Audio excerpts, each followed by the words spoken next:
young woman returns to her car from a day's shopping. She had parked her car in the town's multi-story car park. As she approaches the car, she notices someone sitting in the back seat.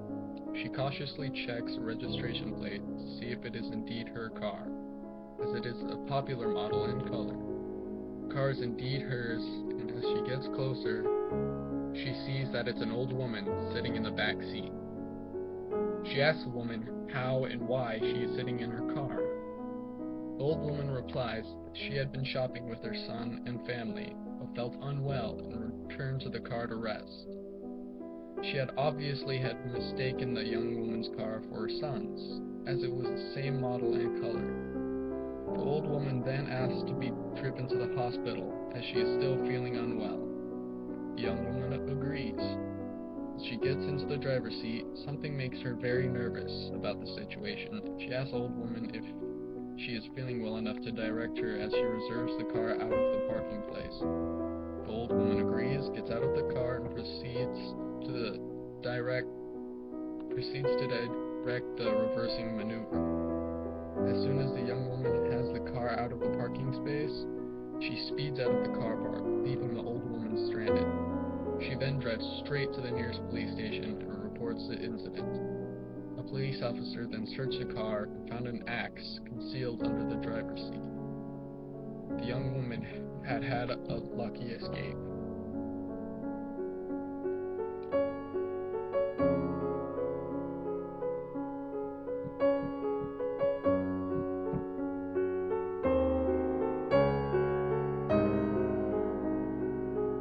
Some girls Kat didn't know invited her over for a sleepover. That night, they played Truth or Dare. When it was Kat's turn, she picked Dare. One of the girls said, "I dare you to do Bloody Mary."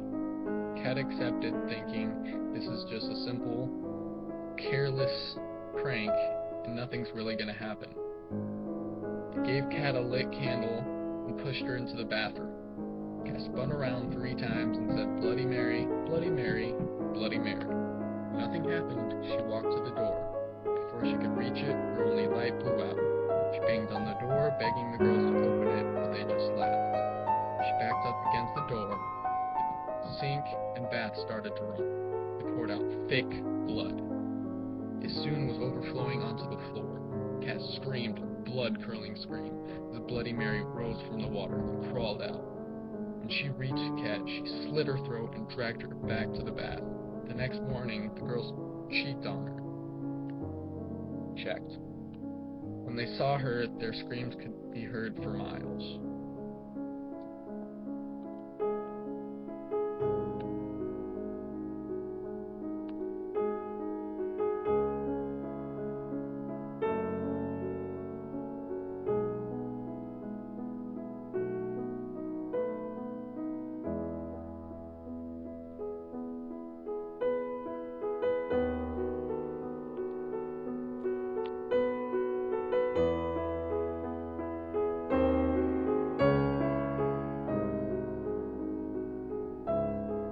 Music.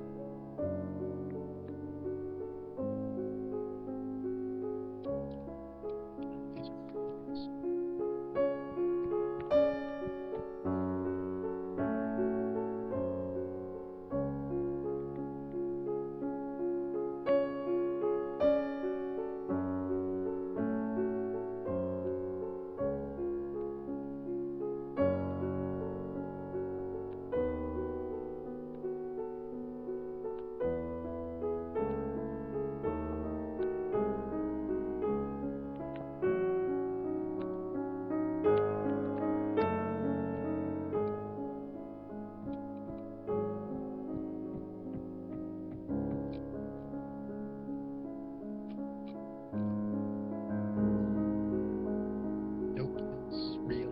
It's gross. Choking Doberman. Got it.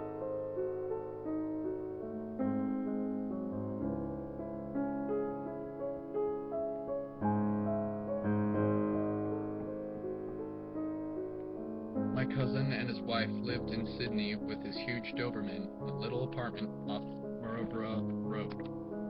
One night they went out for dinner in a spot of clubbing. By the time they got home, it was late, and my cousin was more than a little drunk. They got in the door and were greeted by the dog choking to death in the lounge room. My cousin just fainted, but his wife rang the veterinarian, who was an old family friend of hers, and got her to agree to meet her at the surgery. The wife drives over and drops off the dog, but decides that she better go home to get her hubby into bed. She gets home and finally slaps my cousin into consciousness, but he's still drunk.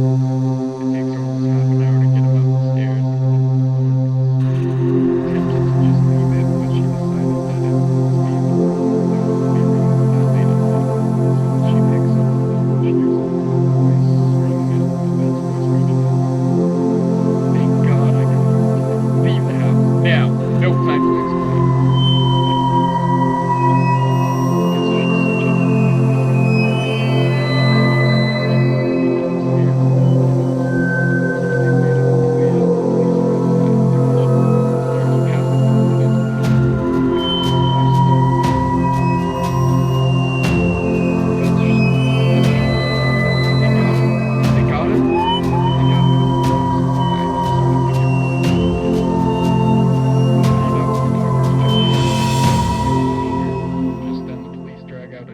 Stubbly man who was bleeding profusely from one hand. "Hey, Sarge," he yells out. "We found him in the bedroom." Watching? Well, listening.